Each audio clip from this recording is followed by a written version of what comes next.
গ্রাম জল ও -20 degree Celsius উষ্ণতায় 5 গ্রাম বরফ মিশ্রিত করলে মিশ্রণের উষ্ণতা কত হবে নির্ণয় করো। তো 30 ডিগ্রি সেলসিয়াস উষ্ণতায় 19 গ্রাম জল আর এদিকে হচ্ছে -20 ডিগ্রি সেলসিয়াস 5 গ্রাম বরফ। এই 30 ডিগ্রি সেলসিয়াস জল থেকে আমরা জিরোতে নিয়ে যাব, তারপরে -20 ডিগ্রি সেলসিয়াসের উষ্ণতার বরফকে আমরা জলে পরিণত করব। আগে এটা আমরা করে নিই। তো দুটো আমরা স্টেপ নিলাম। তো প্রথম যেটা করছি, 30 ডিগ্রি সেলসিয়াস উষ্ণতার 19 গ্রাম জল, একে আমরা কি করব, এটা 30 ডিগ্রি সেলসিয়াসে আছে, একে আমরা জিরোতে নিয়ে যাব। ওকে, তাহলে এখানে আমরা লিখতে পারি, আচ্ছা এটা হচ্ছে যেহেতু 30 ডিগ্রি সেলসিয়াস আছে, যদি আমরা জিরোতে নিয়ে যাই তাহলে ওখান থেকে তাপ নিয়ে নিতে হবে।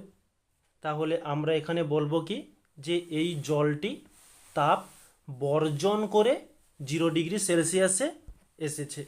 তাহলে এখানে করব যে 0 ডিগ্রি সেলসিয়াস উষ্ণতায় জলে পরিণত হতে বর্জিত তাপ, মানে এই জলটা তাপ দিলে তাহলে 0 ডিগ্রিতে যেতে পারবে, কারণ এর কাছে বেশি আছে তাপ। এইচ সমান mst। এখানে m এর মান কত, 19 গ্রামের জন্য তো নির্ণয় করছি, তাই 19। s এর মান কত, s সমান লিখে দেই, s হচ্ছে জলের আপেক্ষিক তাপ, এটা জলের জন্য বের করছি, তো তাই জলের আপেক্ষিক তাপ সমান 1 ক্যালোরি পার গ্রাম। তাহলে এস এর কাছে 1 দিলাম। টি এর মান কত, আচ্ছা টিটা কীরকমই করছি, এখানে 30 ডিগ্রি সেলসিয়াস ছিল, আমরা 0 ডিগ্রি সেলসিয়াসে নিয়ে যাচ্ছি, তাহলে দুটি টেম্পারেচার পাচ্ছি। আমরা এখানে সবসময় চেষ্টা করব যে টেম্পারেচারটি বেশি রয়েছে সেখান থেকে কম টেম্পারেচারটি মাইনাস করব। তাহলে বেশি কে রয়েছে, অবশ্যই 30, মাইনাস করব কাকে, জিরোকে মাইনাস করব। তাহলে আমরা পাচ্ছি 19 গুণিতক 1কে আর দিচ্ছি না, 30 থেকে 0 মাইনাস করলে আমরা পাচ্ছি 30। 19 গুণিতক 30 করলে 570 এত ক্যালোরি। আচ্ছা একে তাহলে আমরা 0 ডিগ্রি সেলসিয়াসে নিয়ে চলে এসেছি। এরপরে কাজ কি, এই -20 ডিগ্রি সেলসিয়াস উষ্ণতায় 5 কেজি বরফ, একে আমরা এবার 0 ডিগ্রি সেলসিয়াস জলে আনব। তাহলে নেক্সট পেজে এটা তাহলে কার জন্য নির্ণয় করছি, -20 ডিগ্রি সেলসিয়াস উষ্ণতায় 5 গ্রাম বরফ এর জন্য। আচ্ছা একে কিভাবে নির্ণয় করব, ধরো -20 ডিগ্রি সেলসিয়াস, এটা হচ্ছে বরফ রয়েছে, এই বরফ থেকে আগে প্রথমত 0 ডিগ্রি সেলসিয়াসে বরফে পরিণত করতে হবে, আবার ওই 0 ডিগ্রি সেলসিয়াস বরফ থেকে 0 ডিগ্রি সেলসিয়াস উষ্ণতায়, আচ্ছা উষ্ণতাটা আর লিখছি না, এটা জলে আনতে হবে। এটা হচ্ছে এখানে দুটি স্টেপ করতে হবে, সেখানে কোনো দুটি স্টেপের কোনো গল্পই ছিল না। ওকে, তাহলে আমাদের এই যে -20 ডিগ্রি সেলসিয়াস থেকে 0 ডিগ্রি সেলসিয়াসে আনবো, এখানে আমরা কোন সূত্র প্রয়োগ করব, সবসময় প্রত্যেকটা অঙ্কেই আমি বলে এসছি যে এই দুটো টেম্পারেচার যদি আলাদা হয় তাহলে আমরা mst এই সমীকরণটি ব্যবহার করব। এখানে s এর মান কত, s এটা হচ্ছে বরফ থেকে বরফে পরিণত হচ্ছে, s হচ্ছে বরফের আপেক্ষিক তাপ, বরফের আপেক্ষিক তাপ সমান হয়ে যাবে 0.5 ক্যালোরি পার গ্রাম ডিগ্রি সেলসিয়াস। এবারে নেক্সট কি, এই 0 ডিগ্রি সেলসিয়াস থেকে 0 ডিগ্রি সেলসিয়াসে যাব। দুটো উষ্ণতা সমান থাকলে আমরা এল সূত্রটি ব্যবহার করব। এখানে এল কি, এল হচ্ছে বরফ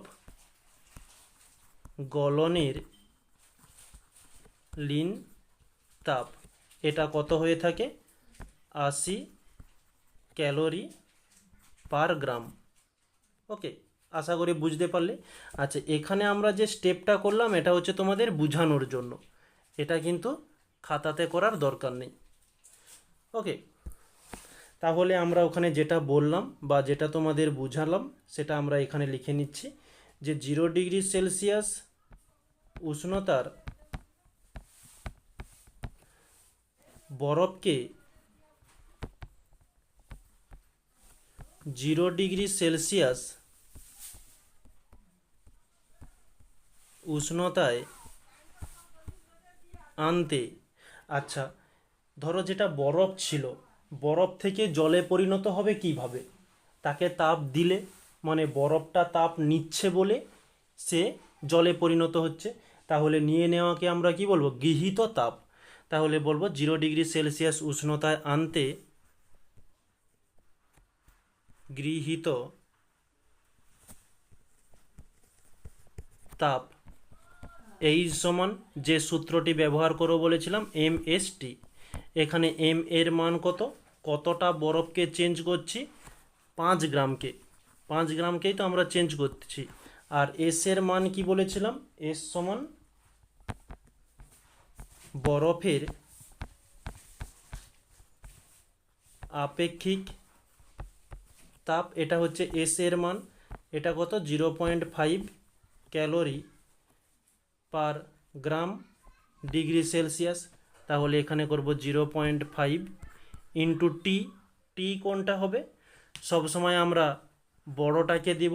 এখানে 0 ডিগ্রি সেলসিয়াস রয়েছে, এখানে -20 রয়েছে, তাহলে বড়কে -20 না, বড় হচ্ছে 0 ডিগ্রি। 0 মাইনাস করব কাকে, -20কে মাইনাস করব। আচ্ছা, এখানে জায়গা একটু ছোট হয়ে গিয়েছে, অ্যাডজাস্ট করে নিও তোমরা। এটাকে তাহলে ক্যালকুলেশন করলে 5 গুণিতক 0.5 গুণিতক, এখানে মাইনাসে মাইনাসে মাইনাসে প্লাস হয়ে যাবে, +20। এদিকের পয়েন্ট তুললে নিচে আমাদের একটা 10 নামবে, 0 0 কেটে গেল, 5 5 25, 25 দুগুণে 50, এটি হচ্ছে 50 এত ক্যালোরি। ওকে, তাহলে 0 ডিগ্রি সেলসিয়াস উষ্ণতায় জলে এনেছি। আচ্ছা সরি, এটা 0 ডিগ্রি সেলসিয়াস উষ্ণতা বরফে আনা হয়েছে, এরপরে আমরা জলে নিয়ে যাব। আচ্ছা, নতুন একটা পেজ নিয়ে নিলাম। 0 ডিগ্রি সেলসিয়াস উষ্ণতায় জলে পরিণত করতে গৃহীত তাপ। গৃহীত তাপ কত, এই সমান ML। ওকে, এখানে এম এর মান কত হবে, 5 গ্রাম। এল এর মান কত যেটা বলেছিলাম, যে বরফের বা বরফ গলনের লিন তাপ। বরফ গলনের লিন তাপ হয়ে যাবে এল সমান হচ্ছে 80 ক্যালোরি পার গ্রাম। তাহলে এল এর কাছে আমরা করতে পারি 80, 8 5 40, তার 0 এত ক্যালোরি। এখন এটাকে আমরা, তাহলে আমরা এখানে দেখব মোট গৃহীত তাপ সমান কি হলো, দুটো সমীকরণ আমরা ব্যবহার করেছি, একটা হচ্ছে MST প্লাস আর একটা হয়েছে ML। MSTর মান কত বেরিয়েছিল, 50, ML এর মান বেরিয়েছে, আচ্ছা এটা প্লাস হবে,